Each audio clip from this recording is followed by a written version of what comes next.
Darryl Hudson, and Darryl, you're the man behind getting Chric Arreola in top physical shape. Yes, sir.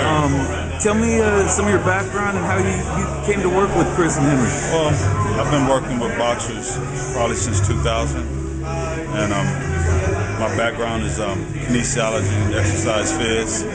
And I was a professional athlete. I ran world-class track and field. Played football in college, Division I. And where'd you play? San Diego State. Oh, okay. Ran track there. That's good. So once I got done with my career, I figured I would go into working with athletes since I was an athlete and I didn't want to go do a regular 9 to 5. So that's so how did you come to hook up with Chris? They were on the undercard of Winky Wright Paul Williams. I'm Winky's strength coach as well. Oh, okay. So we talked at the fight, and they were Henry Ramirez, and I said that Henry was really the main, person that hooked everything up.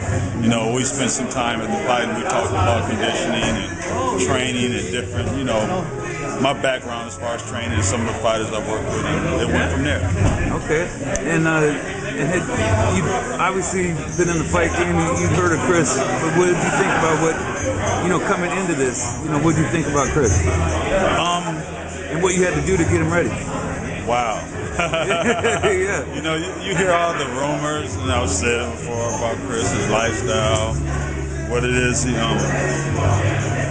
just hear all the negative stuff, but it's nothing like, meeting a person for the first time and you getting your own perception or your own take on who they are. And, once I did that, once I met up with him and Henry, we had a nice little quiet meeting. I came away feeling really good about Chris. And so now you've been in camp with him for how long with this camp? This has been since, I think, August 7th we've been here. Okay, and what are your thoughts on how he's taken your program and gotten ready? He's a hard worker. He's been working hard. He's up for the challenge. And like I told him when we first hooked up, I said, Chris, I'm really going to challenge you. And how you answer, how you step up to the challenge is going to tell me a lot about you. And it's been nothing but positive. So he's listened to you and taking everything you said? He's taking everything in stride. Chris wants this better than probably what people could imagine. You know what I mean? It's, he likes to win, and, the stage is big for him. I think he really is going to push through, and I just don't think that he's going to disappoint. I really don't believe that. I really feel good about this. In the past, he's even admitted that sometimes for lesser fighters, he just wasn't excited about it. It was hard for him to get motivated. You're right. I just think he fought down to his level of competition. I think he's the type of athlete.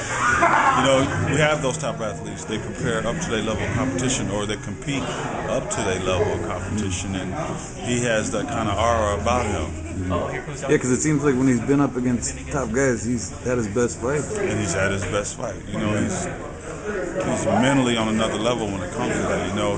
He's a thinker on his feet. He's a moment guy.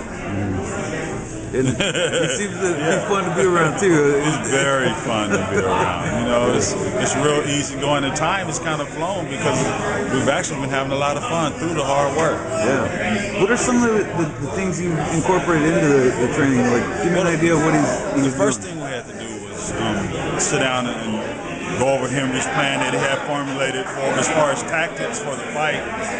And then Chris told me, I did. It's funny.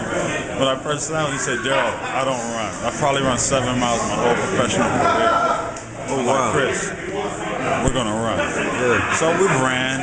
We've done a lot of agility drills, a lot of, I call it combination running, where we work on all the different energy systems, agility movements, different type of runs, different type of implementation as far as resistance type running, and just a whole lot of this is stuff he's never done.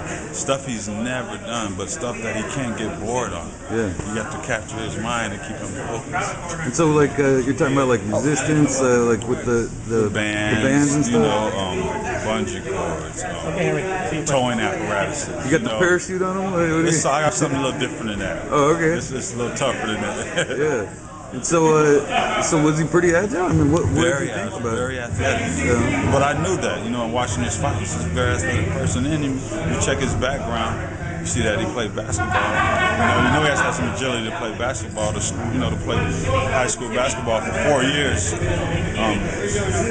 So you weren't surprised by what you saw when he finally got him out there and working? Nah, wasn't surprised at all. Okay. Wasn't surprised at all. I mean, you hear the rumors about his weight. I thought his weight would affect him, because he was heavy when we started. Yeah. But it didn't bother him. Wow. It didn't bother him.